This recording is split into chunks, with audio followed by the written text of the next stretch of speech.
Live together বাংলাদেশে normalised হচ্ছে। এই বক্তব্যে আপনি এখনো অটুট আছেন? অবশ্যই, কারণ এটা হচ্ছে, এটা তো রিয়ালিটি। তুমি কি সত্যি কথা ডিনাই করতে পারবা? আজকে এই যে তুমি আর আমি ইন্টারভিউ দিয়ে সবাই একটা করে গালি দিবে। কোন ধর্মে লেখা আছে যে গালি দিবে মানুষকে? কোন ধর্মে জায়েজ? ইসলাম ধর্মে তো নাই।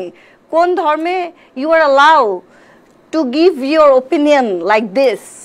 আপনার থেকে আমরা যতটুকু জানতে পেরেছি যে আপনি এর আগে যে বিয়েতে ছিলেন বা আপনি যে আপনার যে হাজবেন্ড ছিল তার সাথে আপনার আন্ডারস্ট্যান্ডিংটা খুব একটা ভালো ছিল না, যার ফলে আপনি লিভ টুগেদার করে আবার বিয়ে করেছেন।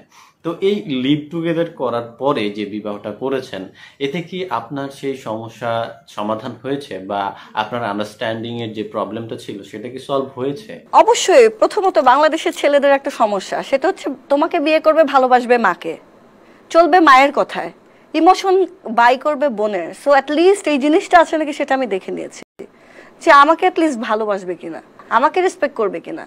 তুমি বিয়ে করবা একটা ছেলেকে, সে বলবে আমার মা বলছে তুমি এই জামা পড়তে পারবা না, তুমি কি বলো? তোমার ওপিনিয়ন কি? তুমি সেটা জিজ্ঞেস করবা না? তোমার মায়ের ওপিনিয়ন আমি চলবো?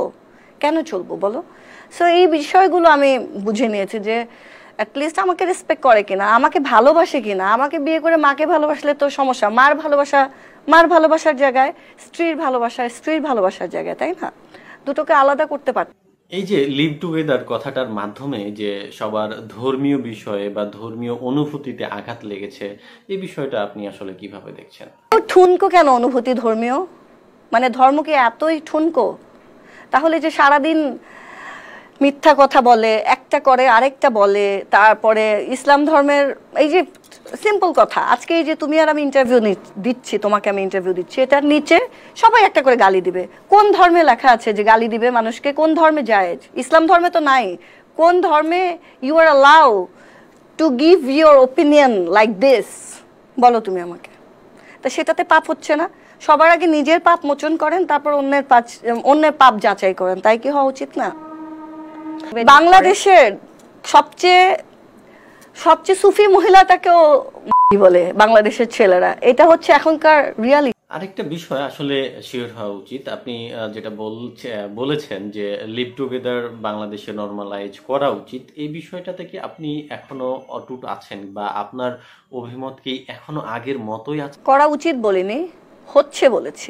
কারণ এটা হচ্ছে, এটা তো রিয়ালিটি। তুমি কি সত্যি কথা ডিনাই করতে পারবা? বাংলাদেশ, ঢাকা শহরে কত ছেলে মেয়ে বিয়ে না করে একসাথে থাকে, সেই কথা কি তুমি অগ্রাহ্য করবে? মিথ্যে কথা বলবে যে থাকে না? করবা কিন্তু বলবা না, এটা তো হলো না। কিন্তু আপনার এই কথার মাধ্যমে নেগেটিভিটিকে প্রমোট করা হচ্ছে না বা এই লিভ টুগেদারকে আসলে আমরা প্রমোট করছি না? আমি তো প্রমোট করছি না, প্রমোট করছে প্রোগ্রাম। এই যে তোমার প্রোগ্রামে তুমি আমাকে এটা নিয়ে কোয়েশ্চেন করছো, আমার কাজ নিয়ে করছো না, তার মানে তুমি এতক্ষণ কথা বলছো, তার মানে এটা প্রমোটেড হচ্ছে। এই যে এতগুলো পত্রিকা প্রথমত আমার ওই কথাটুকু কেটে প্রমোট করলো, তারপরে হচ্ছে এগুলো এটার এগেনস্ট একটা বানোয়াট গল্প বানিয়ে আবার প্রমোট করলো। এই যে এতগুলো পত্রিকা টাকা কামালো আমাকে গালি খাইয়ে, তারা কি আমাকে একটা পয়সা দিয়েছে? Where is my commission? আমি যদি একটা ফিল্ম সাইন করি, তার মানে কি আপনি আসলে পয়সার জন্য এই ধরনের উদ্ভট কথা বলেন? আমি পয়সার জন্য বলিনি, কিন্তু ওরা তো টাকা ইনকাম করছে। আমি বেফাস কথা বলিনি, আমি সত্যি কথা বলেছি প্রথমত। দ্বিতীয়ত, তুমি কেটে ব্যবহার করেছো তোমার সুবিধা অনুযায়ী, তুমি এটাকে বানিয়েছো একটা কন্টেন্ট। সেই কন্টেন্ট দিয়ে তোমার চ্যানেল বা তোমার প্ল্যাটফর্ম থেকে তুমি টাকা ইনকাম করছো। সো আমি যদি একটা সিনেমায় অভিনয় করি বা আমি একটা নাটক করি বা আমি একটা গান গাই, সেখানে তো আমাকে একটা পেমেন্ট করা হয়, আমাকে একটা রেমুনারেশন দেওয়া হয়, সেটার পরিবর্তে আমাকে প্রচার করা হয়।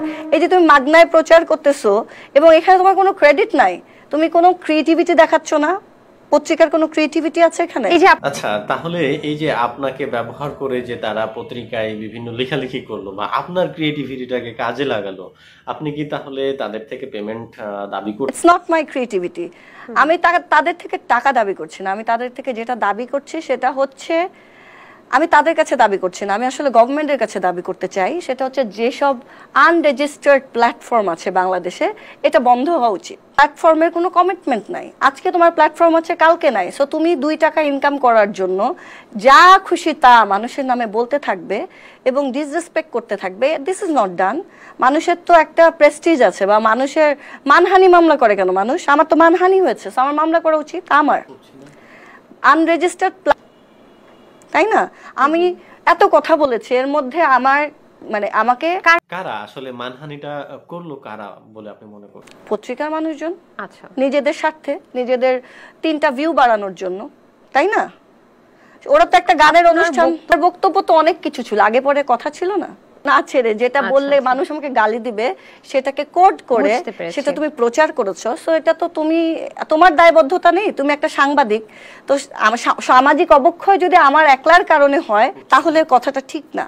কথাটা হচ্ছে যখন আপনি একজন সাংবাদিক, যখন আপনি গণমাধ্যমের একজন কর্মী, আপনি যখন প্রচার মাধ্যমে কাজ করছেন, আপনিও তো জানবেন কি প্রচার করবেন, কি প্রচার করবেন না, কিভাবে প্রচার করবেন, কিভাবে প্রচার করবেন না। দ্যাটস অ্যান আর্ট একজন সাংবাদিকের। সো আপনি যদি ইয়েলো জার্নালিজম বাদ দিয়ে ব্লু জার্নালিজম করতে থাকেন তাহলে তো কিছু করার নেই, তাহলে বাংলাদেশের সামাজিক অবস্থা এমনই হবে।